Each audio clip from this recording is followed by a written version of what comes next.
أعوذ بالله من الشيطان الرجيم.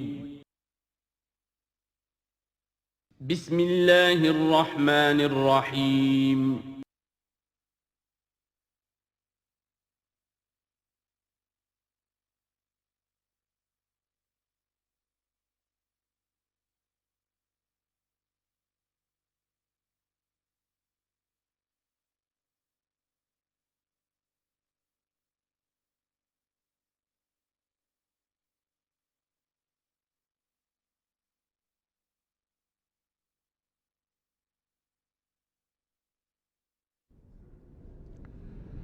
بسم اللہ اولہ و آخرہ۔ پچھلی نشست میں جو گفتگو چل رہی تھی وہ فہم قرآن کے ضمن میں کچھ بنیادی اصول کہ جنہیں اگر پیش نظر رکھا جائے تو سہولت ہو جائے قرآن کے سمجھنے میں۔ 5 چیزیں بیان ہو چکی تھیں۔ نمبر 1، قرآن کا اسلوب استدلال منطقی نہیں ہے، فطری ہے، نیچرل اور خطابی ہے، انسان کو خود غور و فکر کرنے اور اپنے اندر جھانکنے کی دعوت دیتا ہے قرآن۔ ثانیاً، قرآن مجید کی آیات میں تقسیم ہے محکمات اور متشابہات، اور سورہ آل عمران میں جہاں اس کا ذکر ہے فرما دیا گیا ہے کہ اہل ایمان کا شیوہ یہ ہونا چاہیے کہ وہ محکمات پر اپنی توجہ کو مرکوز رکھیں اور متشابہات کے بارے میں اجمالی طور پر یقین رکھیں کہ اللہ کی طرف سے ہے، یقیناً حق ہے، چاہے وہ ہماری سمجھ میں آئی ہے یا نہیں آئی۔ لیکن اس میں جو ایک براڈ تقسیم ہے وہ یہ کہ آیات الاحکام سب کی سب محکمات ہیں مستقل، اور عالم غیب، عالم آخرہ، عالم برزخ، عالم ارواح، عالم ملائکہ، اس کے تمام امور مستقل طور پر متشابہات میں سے ہے۔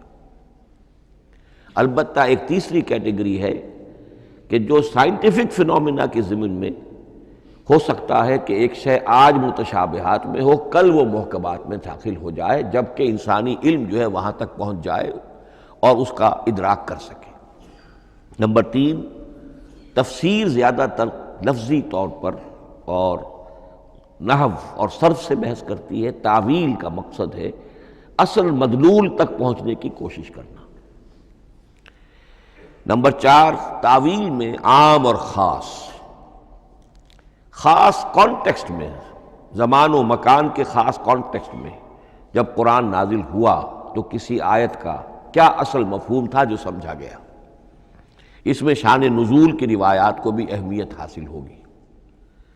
لیکن چونکہ قرآن مجید صرف اس دور کے لیے یا اس علاقے کے لوگوں کے لیے ہدایت نامہ بن کر نہیں آیا تھا، بلکہ پوری نوع انسانی کے لیے تا ابد الآباد، لہذا اسی میں وہ مضمر ہے، اس میں وہ ہدایت مضمر ہے کہ تعویل عام کر کے آیت کے الفاظ، ان کا در و بست اور آیت کا سیاق و سباق اس کے حوالے سے، اور القرآن یفسر بعضہ بعضا کے حوالے سے یقیناً جو ہے اس میں ابدی ہدایت جو مضمر ہے وہ بھی حاصل کی جا سکتی ہے۔ نمبر 5، تذکر اور تدبر کا فرق، یہ دونوں الفاظ قرآن کے ہیں۔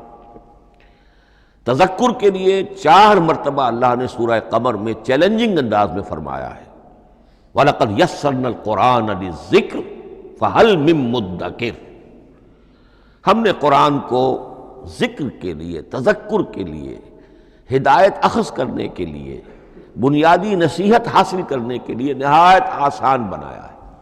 تو ہے کوئی جو اس سے تذکر کرنا چاہے؟ اس تذکر بالقرآن کے لیے صرف یہ کافی ہے کہ انسان عربی زبان سے اتنا واقف ہو کہ اس کا ایک براہ راست مفہوم سمجھتا چلا جائے، اور دوسری شرط لازم ہے نیت کی درستی، طلب ہدایت پیش نظر ہو، اپنے علم کی دھوس جمانا جو ہے وہ مقصود نہ ہو، تو قرآن مجید سے تذکر حاصل ہو جائے۔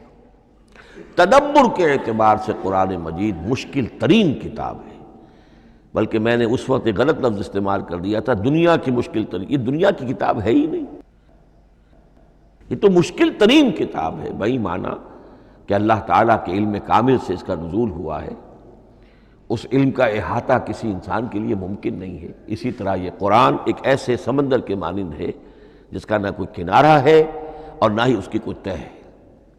اس میں پوری زندگیاں کھپانے کے باوجود بھی افلا یتدبرون القرآن، تدبر، لیدبروا آیاتہ ولیتذکر اولو الالباب، یہ دو اصطلاحات خود قرآن کی ہیں۔ میرا جو کتابچہ ہے مسلمانوں پر قرآن مجید کے حقوق، اس میں میں نے ان پر تفصیل سے بحث کی۔ نمبر 6، دو اعتبارات سے قرآن مجید پر غور کرنے والے کا ایٹیچیوڈ ایک دوسرے سے بالکل متضاد ہوگا۔ احکام کے حوالے سے ایک طالب علم کا رخ پیچھے کی طرف ہونا چاہیے، اسلاف نے کیا سمجھا، ان سے پہلوں نے کیا سمجھا، ان سے پہلوں نے کیا سمجھا، صحابہ نے کیا سمجھا، یہاں تک کہ اپنے آپ کو محمد الرسول اللہ کے قدموں میں پہنچا دیجیے۔ دین کا عملی پہلو، حلال اور حرام، جائز و ناجائز، یہ چیزیں آپ کو، یہ نہیں کہ آپ کو نئے زمانے کی وہ جو بھی ریسرچ ہو اس کے حوالے سے اور نئے زمانے کے سائنسی جو حقائق ہیں ان کے حوالے سے بات کریں۔ دوڑ پیچھے کی طرف اے گردش ایام تو، پیچھے سے پیچھے، پیچھے سے پیچھے، یہاں تک کہ مصطفیٰ برسا خیش را کے دی ہما اوست اگر بہو نہ رسیدی تمام بولا۔ لیکن حکمت، سائنس، اس کے حوالے سے آگے بڑھیے، آگے سے آگے بڑھیے۔ وہ تو میں عرض کر چکا ہوں کہ وہ جو فینومینا قرآن مجید میں سائنٹیفک مذکور ہیں، ان کی اصل حقیقت جو ہے وہ ہمارے اگر اسلاف کو سمجھ میں نہیں آ سکی تو بات سمجھ میں آتی ہے۔ ابھی اس علم کی سطح ہی اتنی کمزور تھی، اتنی نیچی تھی کہ اس کا ادراک ممکن نہیں تھا۔ اس میں آگے بڑھیے تو اس میں بالکل متضاد ہو گیا کہ ایک میں زمانے کا ساتھ دینے کی بجائے زمانے سے بھی آگے چلو، اور ایک میں پیچھے پیچھے پیچھے پیچھے، یہاں تک کہ محمد الرسول اللہ والذین معہ، محمد الرسول اللہ والذین معہ، ان کے قدموں تک اپنے آپ کو پہنچا دو۔ آخری شے فہم قرآن کے ضمن میں، لیکن یہ last but not the least کے مصداق ہے۔ یہ بات بہت صراحت کے ساتھ مولانا مودودی نے لکھی ہے تفہیم القرآن کے مقدمے میں، اور بہت اہم بات ہے، بہت اہم بات ہے۔ اور وہ یہ ہے کہ قرآن مجید ایک ایسی کتاب نہیں ہے جسے کوئی محقق اور ریسرچ اسکالر اپنی لائبریری میں بیٹھ کر اور ریفرنس بک سامنے رکھ کر ادھر سے ادھر اور سمجھ لے۔ اس کے سمجھنے کی شرط لازم یہ ہے کہ جو یہ راستہ دکھاتا ہے اس پر چلنا شروع کرے۔ ایک ایک قدم کے بعد قرآنی حقائق مزید منکشف ہوں گے، اور مزید منکشف ہوں گے، اور مزید منکشف ہوں گے۔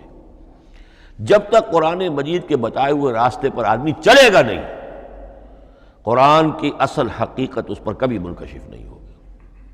چاہے تفسیر لکھ دے، وہ تو لفظوں کی بحث ہے، صرف اور نحو ہے، یا روایات ہے، وہ جمع کر دیجئے۔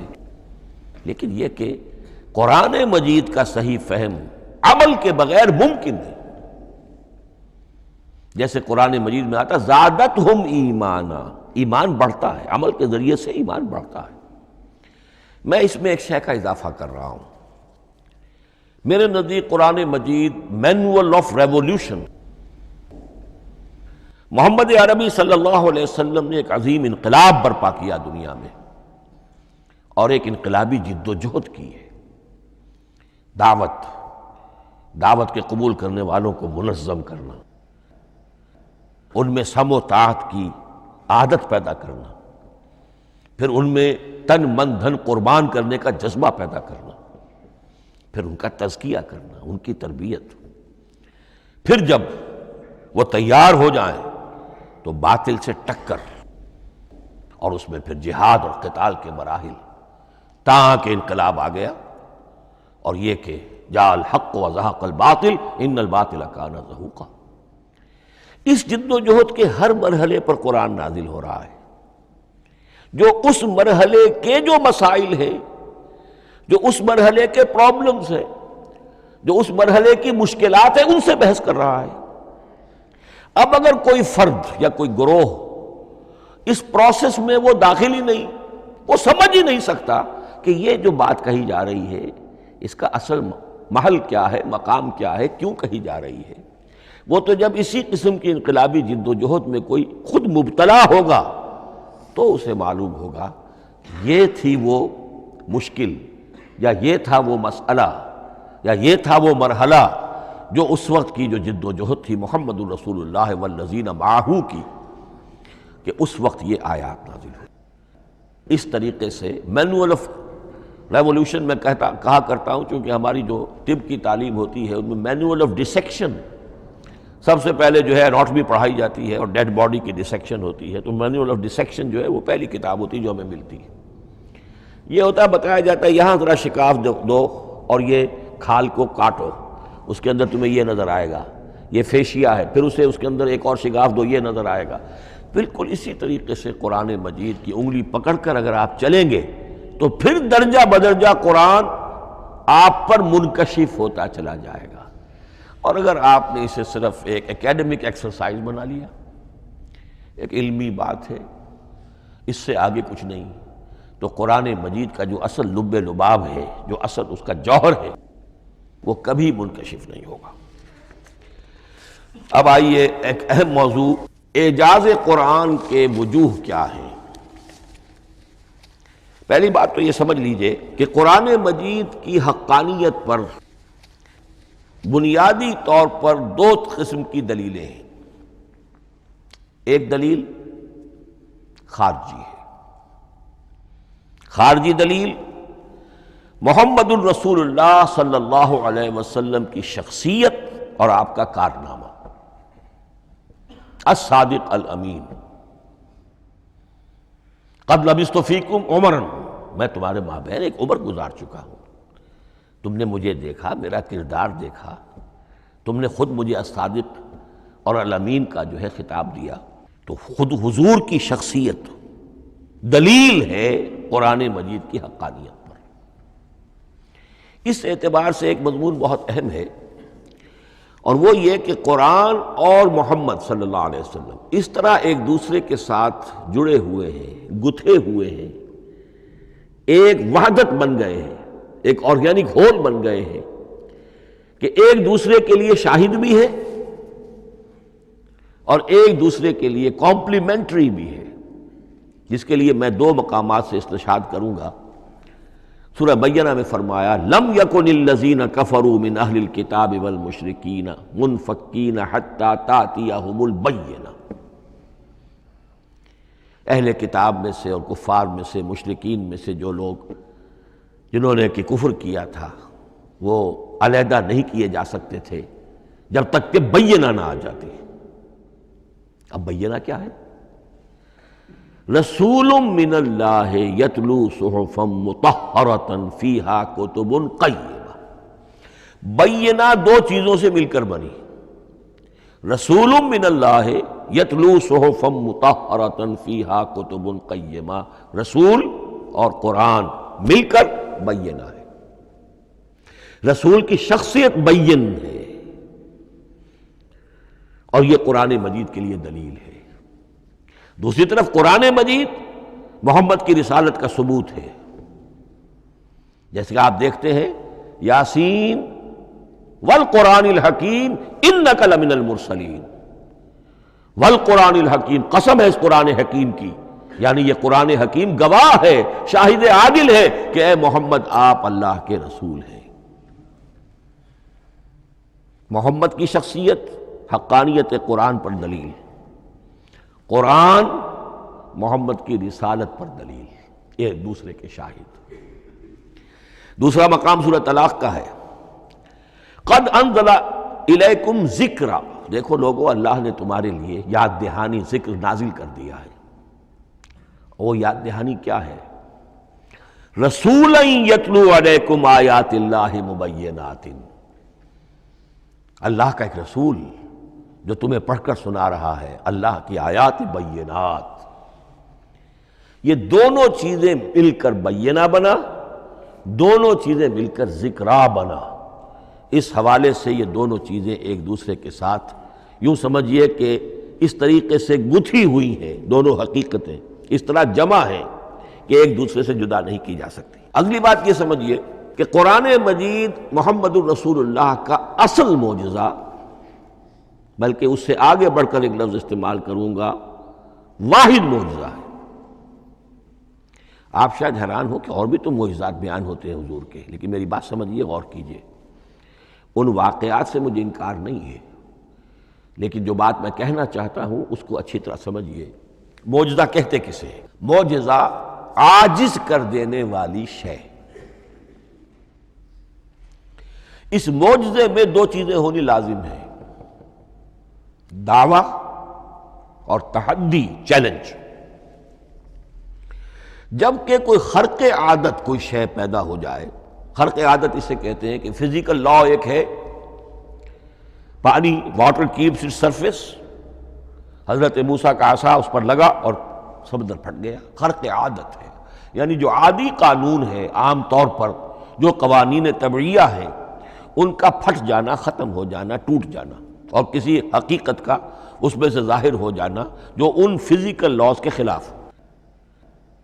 آگ کے بارے میں قانون کیا ہے؟ وہ جلاتی ہے، لیکن یہ کہ یہ معجزہ ہے، یہ خرق عادت ہے کہ حضرت ابراہیم آگ میں ڈالے گئے، اس نے نہیں جلایا، یا نارو کونی بردن و سلام علی ابراہیم۔ تو خرق عادت کو اب دو قسموں میں آپ سمجھیے۔ ایک خرق عادت وہ ہے جو دعوے کے ساتھ پیش کیا جائے، اپنی صداقت، اپنی رسالت کی حقانیت اور صداقت کے ثبوت کے طور پر، اور اس میں چیلنج کیا جائے کہ آؤ مقابلہ کر لو۔ وہ اس رسول کا اصل معجزہ ہوتا ہے۔ ایک خرق عادت وہ ہے جو اللہ تعالیٰ اپنے نیک بندوں کی بزرگی کو ظاہر کرنے کے لیے، غیر انبیاء کے لیے بھی کرامات جنہیں ہم کہتے ہیں ہو جاتی ہے۔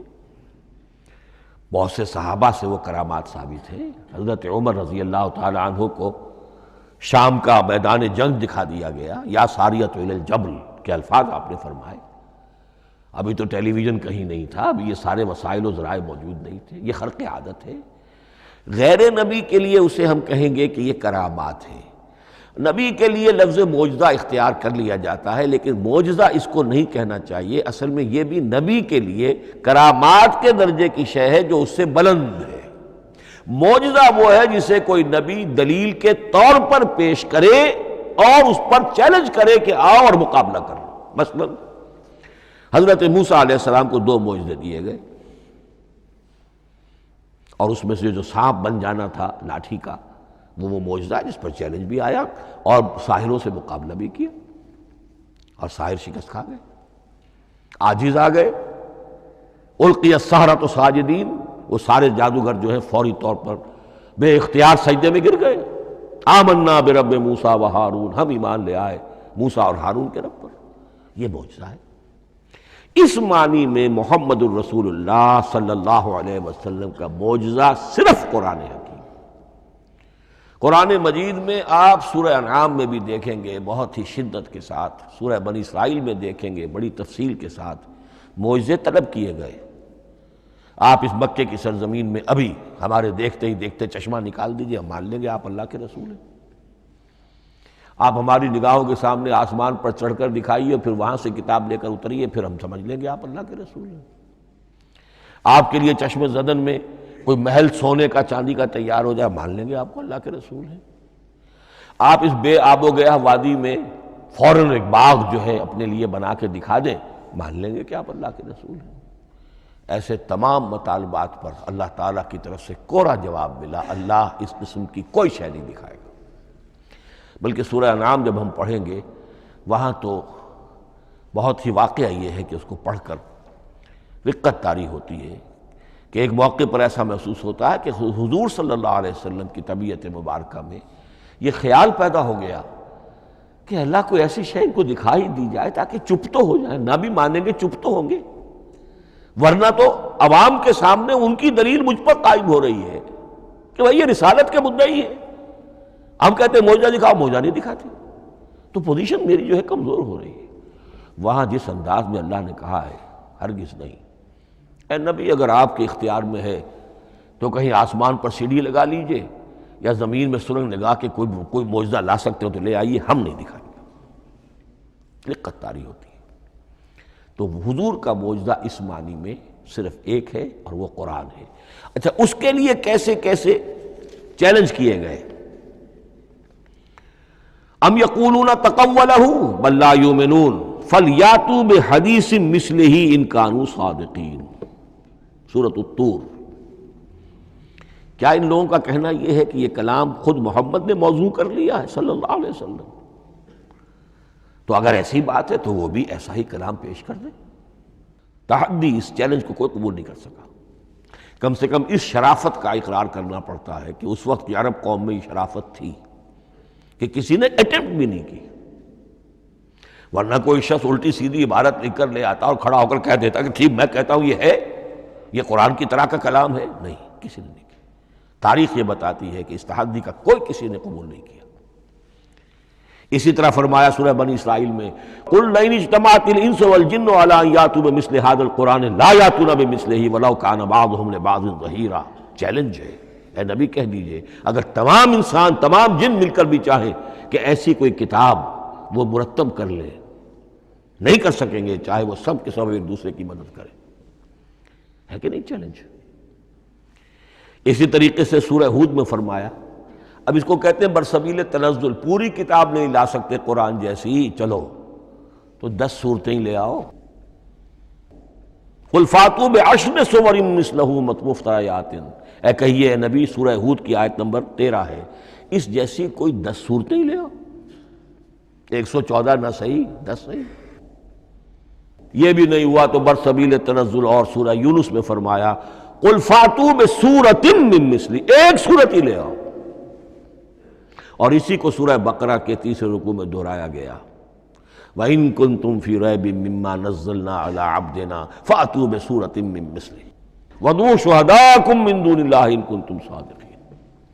لیکن نوٹ کر لیجئے کہ کسی نے یہ جرأت نہیں کی، نہ قرآن کے اس دعوے کو چیلنج کیا، نہ کسی نے مقابلے کی کوشش کی، نہ کوئی اپنی کوئی تصنیف و تالیف یا اپنا کوئی کمپوزیشن لا کر اور یہ دعویٰ کر کے کھڑا ہوا کہ جمع کر لیجئے، منصف بلا لیجئے، کوئی کمیشن بٹھا لیجئے، میرا یہ کلام بھی بالکل ہم وزن ہے اس کلام کے۔ نہیں۔ اب ہمیں دیکھنا یہ ہے کہ وجوہ اعجاز قرآن مجید کے کیا کیا ہے۔ معجزہ تو یہ ہے، حضور کا اصل معجزہ یہ ہے، لیکن معجزہ کس کس پہلو سے ہے؟ یہ ایک ایسا موضوع ہے کہ جس پر پوری تصانیف لکھی گئی ہیں۔ وجوہ الاعجاز، وجوہ اعجاز القرآن، قرآن کے معجزہ ہونے کے کون کون سے پہلو ہیں۔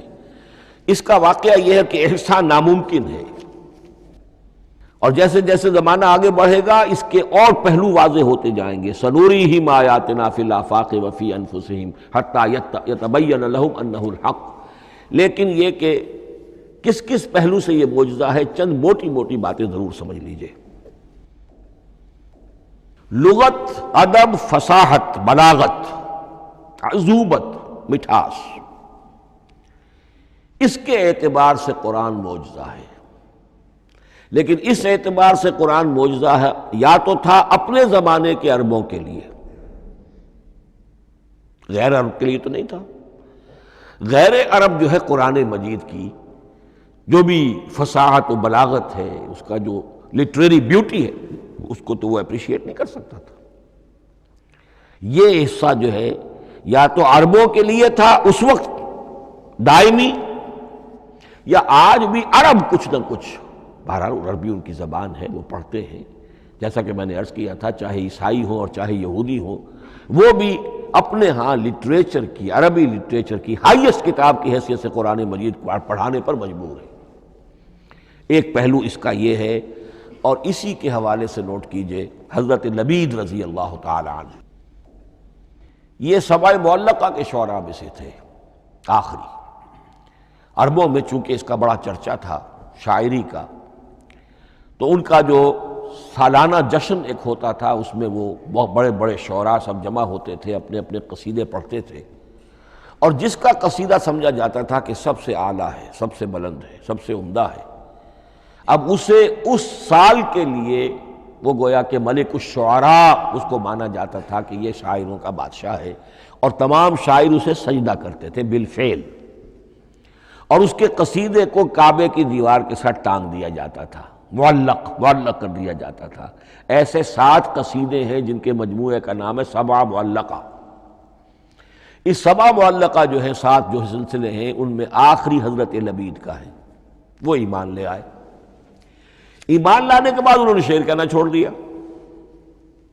اس پر حضرت عمر نے ایک دفعہ ان سے کہا کہ لبید اب آپ شعر نہیں کہتے۔ ان کا جواب تھا ابعد القرآن، کیا قرآن کے بعد بھی کسی کے لیے کوئی موقع ہے کہ وہ کچھ کہنے کی کوشش کرے؟ فصاحت اور بلاغت کی تو معراج قرآن مجید ہے، وہ آ چکی ہے۔ تو جہاں تک اہل عرب کے لیے اس کا معجزہ ہونا، خاص طور پر اس دور میں اور اب بھی کسی درجے میں، اس میں تو اہمیت ہے اس کی ادبیت، اس کی فصاحت، اس کی بلاغت، اس کی عذوبت۔ دائمی اور ابدی یہ کس اعتبار سے معجزہ ہے؟ عہد حاضر میں اور غیر عرب لوگوں کے لیے۔ نمبر 1، سائنسی حقائق کا انکشاف۔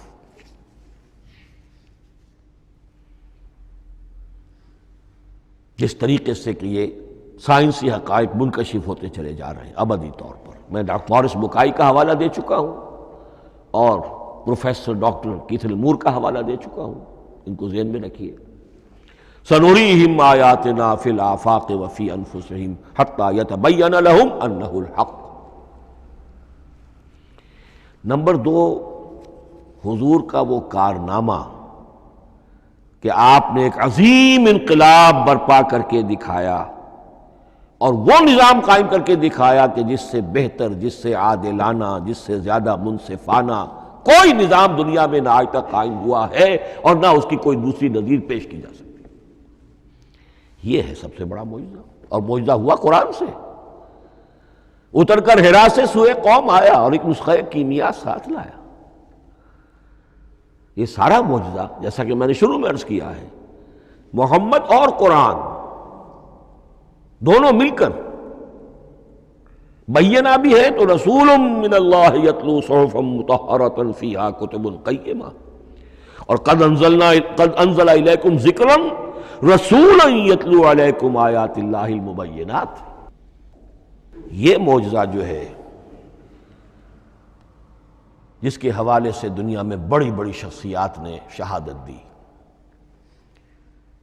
ایم این رائے اس صدی کا ایک بہت بڑا انقلابی شخص، کمیونسٹ انٹرنیشنل کا رکن، اس صدی کی ابتدا میں جو شورا تھا، جو غلغلہ تھا، جو ولولہ تھا بولشوک ریولوشن کا، اور جو دنیا کے اندر ایک دھوم مچ گئی تھی، اس کو ذہن میں رکھیے۔ اور اس میں کمیونسٹ انٹرنیشنل کا رکن ایم این رائے، 1920 میں اس نے لاہور میں ایک خطبہ دیا تھا، ہسٹوریکل رول آف اسلام۔ اس نے کہا تھا تاریخ انسانی کا عظیم ترین انقلاب وہ ہے کہ جو محمد نے برپا کیا صلی اللہ علیہ وسلم۔ آج بھی یہ کتاب بھارت میں چھپتی ہے، بامبے کا ایک پبلشر شائع کرتا ہے، historical role of Islam by M N Roy. پھر آگے چلیے، ایچ جی ویلز اگرچہ انتہائی رقیق حملے کرتا ہے حضور کی زندگی کے بعض پہلوؤں پر، جیسے رشدی نے کیے ہیں یا جیسے تسلیمہ نسرین ایک بنگالی خاتون نے کیے ہیں، اسی طرح کے حملے کیے اس نے بھی۔ اور یہ اس لیے بتا رہا ہوں کہ یہ اسٹیبلش ہو جائے کہ وہ دوست نہیں ہے، دشمن ہے۔ عربی کا ایک مقولہ یہ ہے کہ الفضل ما شہدت بہ الاعداء، اصل فضیلت تو اس شے کی ہے جس کی گواہی دشمن دے۔ دوست تو تعریف کریں گے، قابل تعریف شے کی بھی تعریف کریں گے، بڑھ چڑھ کر کریں گے۔ یہ بھی ہو سکتا ہے کسی قابل مذمت شے کی بھی تعریف کر بیٹھے، دوست تو ہوئے۔ دشمن جو ہے وہ تو ظاہر بات ہے اسی بات کو مانے گا جس میں کسی شک و شبہ کی گنجائش نہ ہو۔ اس لیے میں نے عرض کیا کہ دشمن ہے، رقیق حملے کرتا ہے، لیکن آخر میں جب آتا ہے concise history of the world میں چیپٹر جو ہے حضور پر، اس میں خطبہ حجۃ الوداع کا وہ حوالہ دیتا ہے، لا فضل لعربی علی عجمی ولا لعجمی علی عربی ولا لاحمر علی اسود ولا لاسود علی احمر الا بالتقوی۔ اور پھر لکھتا ہے کہ اگرچہ انسانی حریت و اخوت و مساوات کے واعظ تو پہلے بھی بہت کہے گئے تھے، یہاں تک کہ مسیح ناصری حضرت عیسیٰ علیہ السلام کے ہاں بھی ہمیں بڑے واعظ ملتے ہیں، لیکن یہ ماننا پڑتا ہے کہ تاریخ انسانی میں پہلی مرتبہ ان اصولوں پر ایک انسانی معاشرہ قائم کر کے دکھایا محمد نے صلی اللہ علیہ وسلم۔ Although the sermons of human freedom, fraternity and equality were said before also, and we find a lot of them in Jesus of Nazareth, but it must be admitted that it was Muhammad sallallahu alayhi wa sallam who established for the first time in history a society based on these principles. اسی طرح کی گواہی آج سے تقریباً 20 سال پہلے امریکہ کے ڈاکٹر مائیکل ہارٹ نے دی. A selection and gradation of the 100 most influential personalities of human history. اور نمبر 1 پر محمد کا ذکر کر رہا ہے صلی اللہ علیہ وسلم، اور کہتا ہے naturally I owe an explanation, میں عیسائی ہوں اور ابھی تک عیسائی ہے، وہ اس کی موت کی بھی ابھی کوئی خبر نہیں آئی ہے، عیسائی ہے، لیکن یہ کہ اس نے حضور کو نمبر 1 پر رکھا، حضرت عیسیٰ کو نمبر 3 پہ لے گیا، تو naturally I owe an explanation. اور پھر ایکسپلینیشن دی ہے this is because he is the only person supremely successful in both the religious and secular fields. یہ دونوں میدان جو ہے مذہب اور روحانیت اور دوسری طرف سیاست اور حکومت اور ریاست، ان دونوں میدانوں میں بیک وقت انتہائی کامیاب انسان صرف ایک ہے، اور وہ محمد ہے صلی اللہ علیہ وسلم. یا تو آدمی اس میں اونچا ہوتا ہے، روحانیت میں ہے، دین میں ہے، اخلاق میں ہے، تو سیاست اور ریاست میں زیرو ہوگا. یا کوئی بہت بڑا بادشاہ ہے، بڑا حکمران ہے، بڑا فاتح ہے، سکندر اعظم ہے، تو وہ اخلاقیات میں اور روحانیات میں زیرو نہیں، مائنس ہوگا. یہ معاملہ کہ دونوں میں this is because he is the only person supremely successful in both the religious and the secular fields. لیکن یہ بات نوٹ کر لیجئے کہ جو تازہ ایڈیشن ہے اس کتاب کا، اس میں سے یہ پیسج نکال دیا ہے نئے جو ایڈیٹرز ہیں انہوں نے. اس کے لیے آپ کو کسی پرانے ایڈیشن سے رجوع کرنا پڑے گا، concise history of the world, اور وہ لائبریریوں میں مل جائے گا. علامہ اقبال نے اس بات کو یوں بیان کیا ہے، ہر کجا بینی جہان رنگ و بو، کہ از خاکش بروید آرزو، یاد نور مصطفیٰ اورا بہاس، یا ہنود اندر تلاش مصطفیٰ است. اس دنیا میں تمدن کے اعتبار سے، اخلاق کے اعتبار سے، معاشرت کے اعتبار سے کہیں کوئی خوبی اگر تمہیں نظر آتی ہے، کوئی رمق نور کی، خوبی کی، بھلائی کی، رنگ و بو،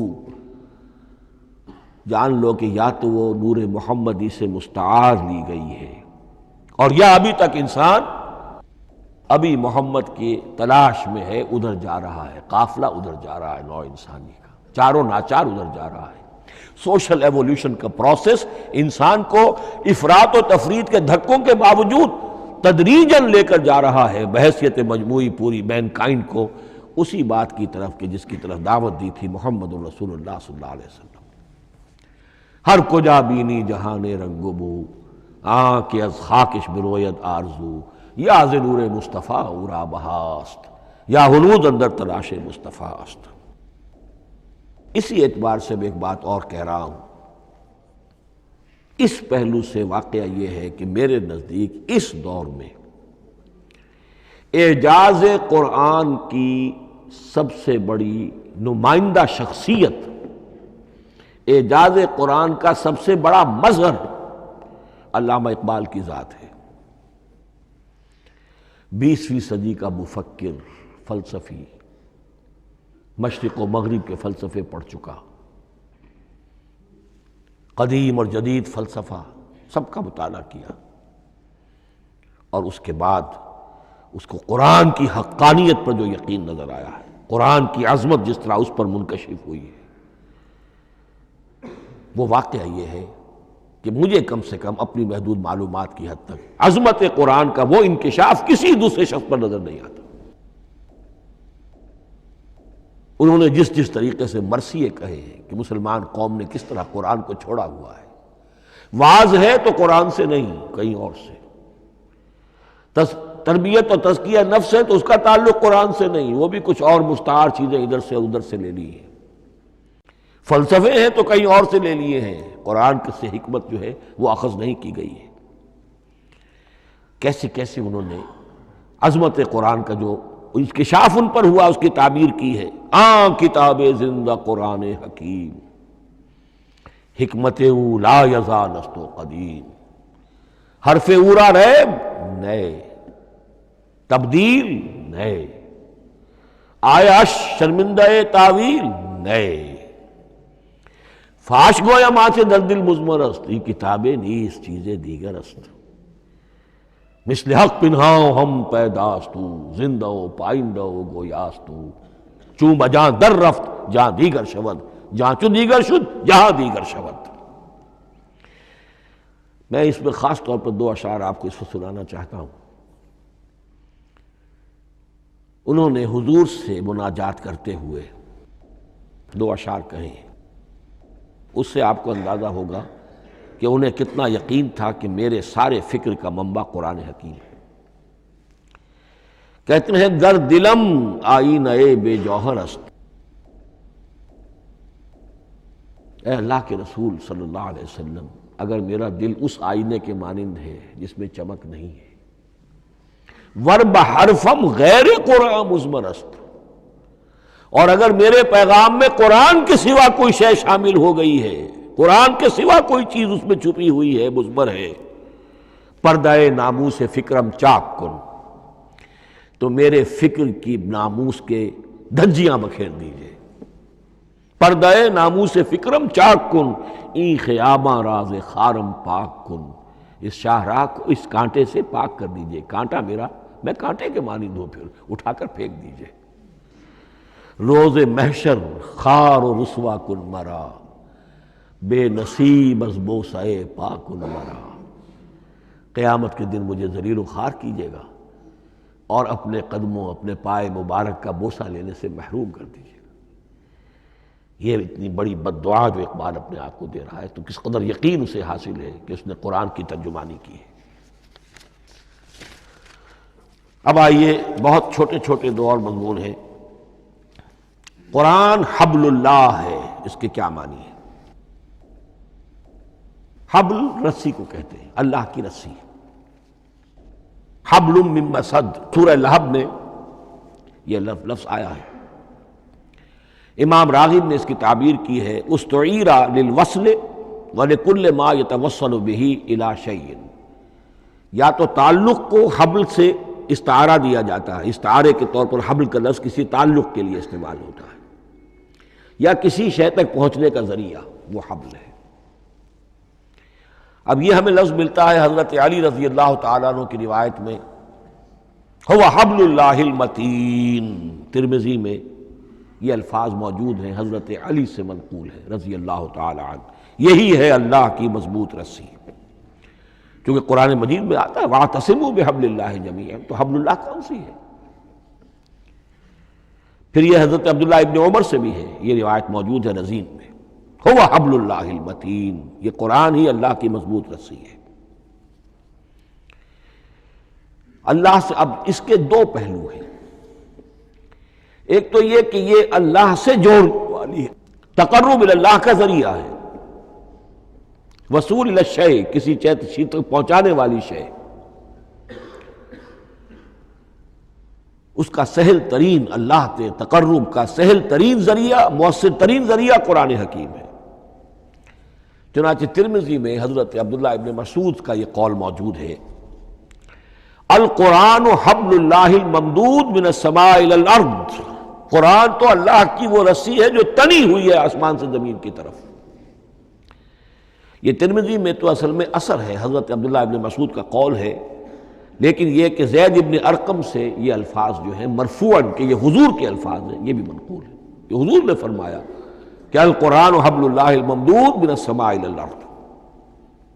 اور ایک بڑی پیاری روایت ہے طبرانی کی معجم کبیر میں کہ ایک مرتبہ حضور اپنے حجرے سے برآمد ہوئے، مسجد نبوی کے ایک گوشے میں دیکھا کچھ صحابہ بیٹھے ہوئے قرآن سمجھ رہے ہیں، سمجھا رہے ہیں، پڑھ رہے ہیں، مذاکرہ قرآن۔ آپ کے چہرے پر بڑے بشاشت کے آثار ظاہر ہوئے، خوشی کے آثار۔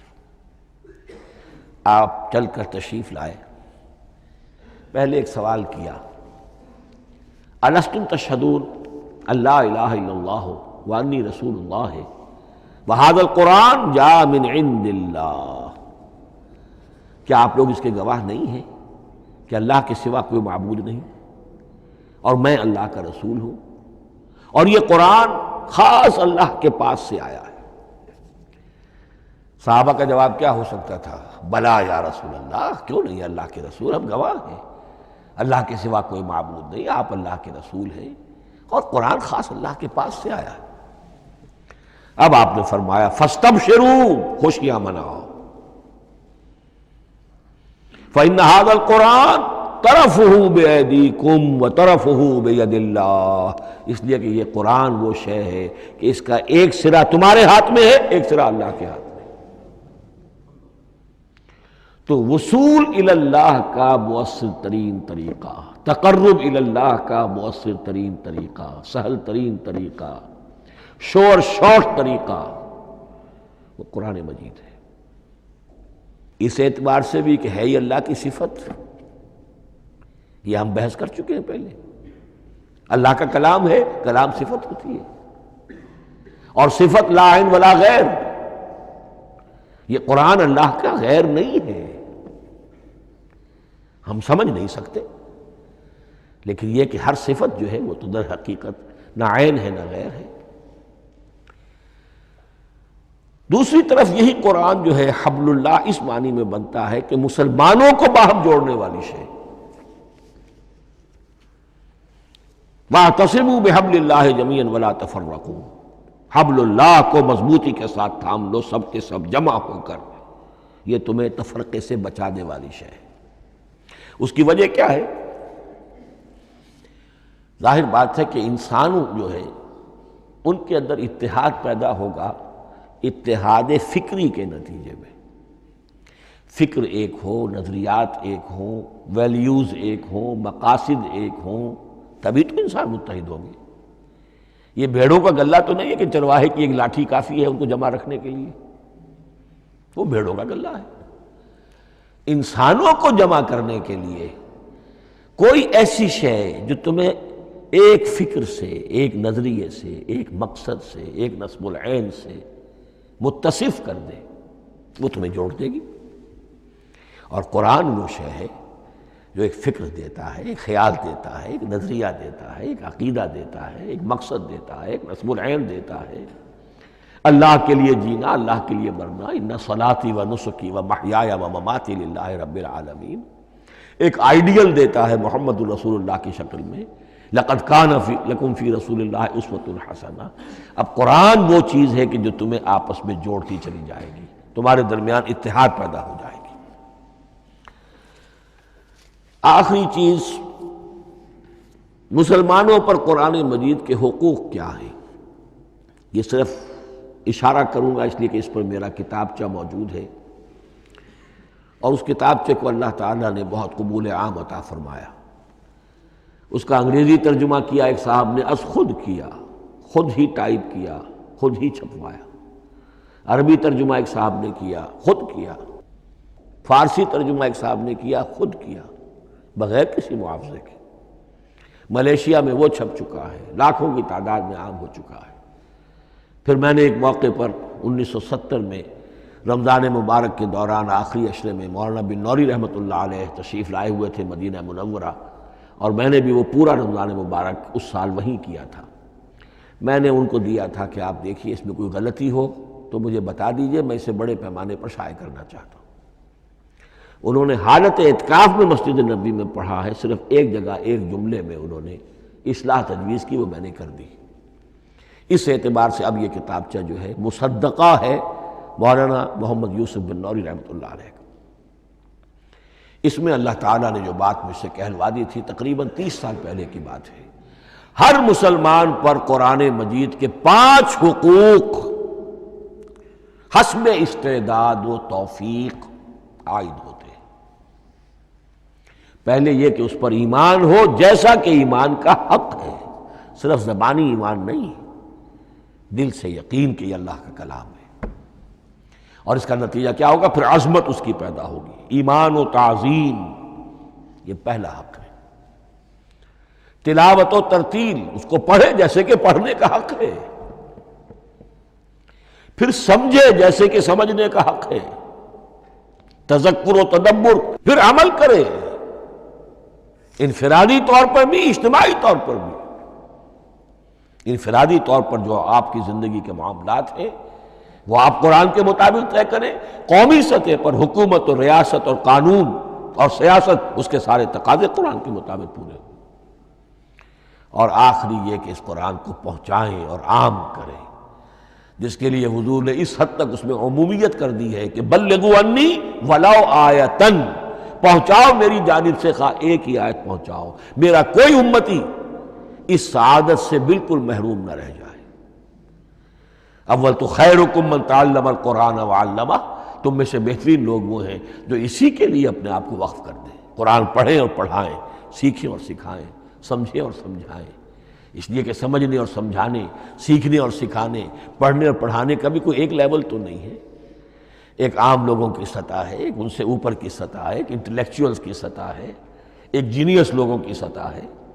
ان تمام سطحوں پر قرآن کو سمجھانے کے لیے، پہنچانے کے لیے خود بھی تو اوپر اٹھنا پڑے گا، خود اسے سیکھنا پڑے گا، خود اس کی گہرائی میں غوطہ زنی کرنی پڑے گی، اور یہ ایک لائف لانگ پروسیس ہے، یہ کوئی پارٹ ٹائم جاب نہیں ہے، یہ کوئی صرف پیس ٹائم نہیں ہے، یہ کوئی ہابی نہیں ہے، ہمہ وقت ہمہ تن، خیرکم من تعلم القرآن وعلمہ۔ اب آخری بات بتا رہا ہوں، اور وہ یہ ہے کہ قرآن مجید وحی باللفظ ہے، صرف وحی بالمعنی نہیں ہے۔ یہ بحث اصل میں کیونکہ ہمارے پڑھے لکھے طبقے میں کچھ زیادہ ہو جاتی ہے، خاص طور پر جو مشنری اسکولوں وغیرہ میں پڑھے ہوں اور عیسائیت اور اس کے عقائد اور اس کے فلسفے کی کوئی تھوڑی بہت ان کو کوئی چھوت لگ گئی ہو۔ عیسائیوں کے ہاں یہ عقیدہ ہے، اجماعی عقیدہ ہے کہ وحی بالمعنی ہوتی ہے، یعنی وحی کا ایک مفہوم ہے جو نبی پر اتار دیا جاتا ہے، پھر نبی اپنے الفاظ میں اسے ادا کرتا ہے۔ لفظ اللہ کے نہیں ہوتے، لفظ نبی کے ہوتے ہیں، مفہوم اللہ کا ہوتا ہے۔ ان کے لیے مجبوری یہ ہو چکی ہے جس کی وجہ سے انہیں یہ عقیدہ اپنانا پڑا کہ کوئی ایک انجیل ہے ہی نہیں، 104 انجیلوں میں سے وہ انہوں نے 4 سلیکٹ کی تھی کینونیکل گاسپلز، باقی جو ہیں وہ اب وہ ان کو مستند نہیں مانتے، اپوکریفل کہتے ہیں۔ اور میں نے ایک مرتبہ ایک پادری صاحب سے، مسٹر وائٹ ہوتے تھے منٹگومری میں نے ان سے پوچھا which one of them is Bible, یہ متی اور یہ لیوک اور مارکس اور جان، ان میں سے کون سی بائبل کون سی ہے؟ تو اس نے جواب دیا none of them is Bible. Bible is in them. ان میں سے کوئی ایک بھی مشخص طور پر، معین طور پر بائبل نہیں ہے، بائبل ان میں ہے بحیثیت مجموعی۔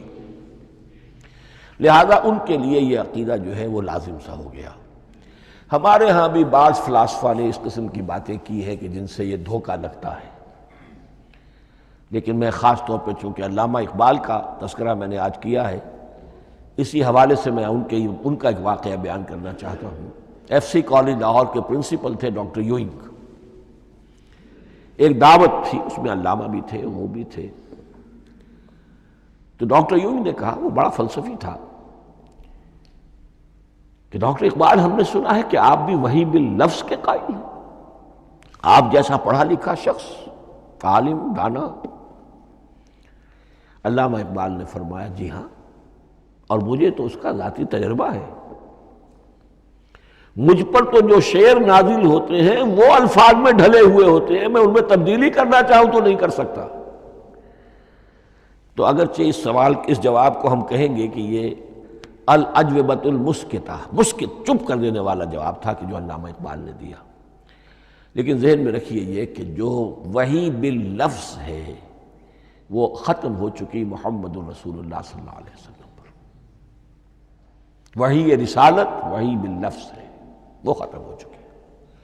البتہ الہام، کشف، رویا، القاء، یہ وہی بالمعنی ہے، یہ کوئی ایک شے ہے جو دل میں ڈال دی جاتی ہے۔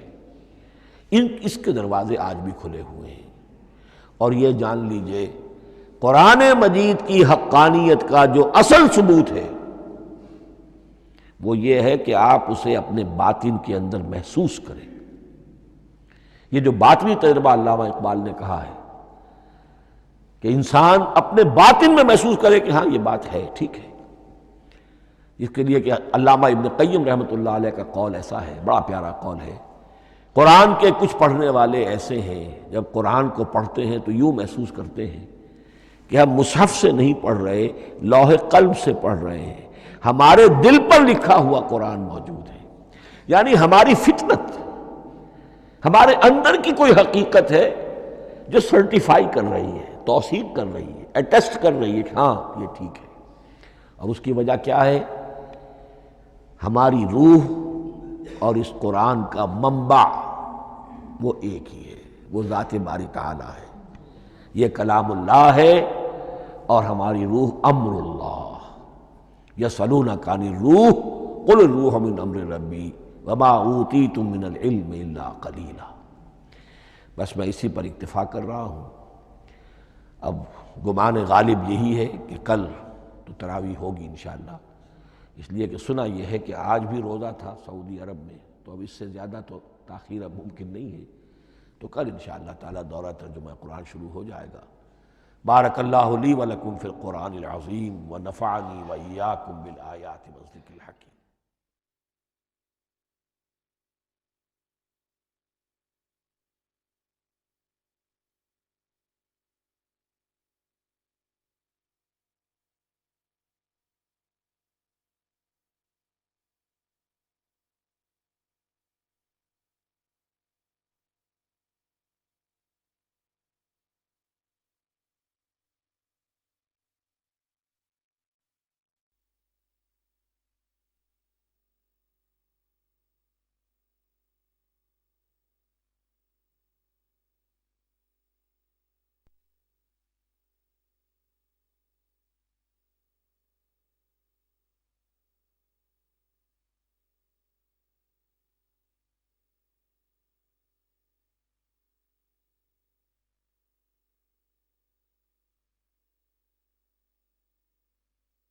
أعوذ بالله من الشيطان الرجيم.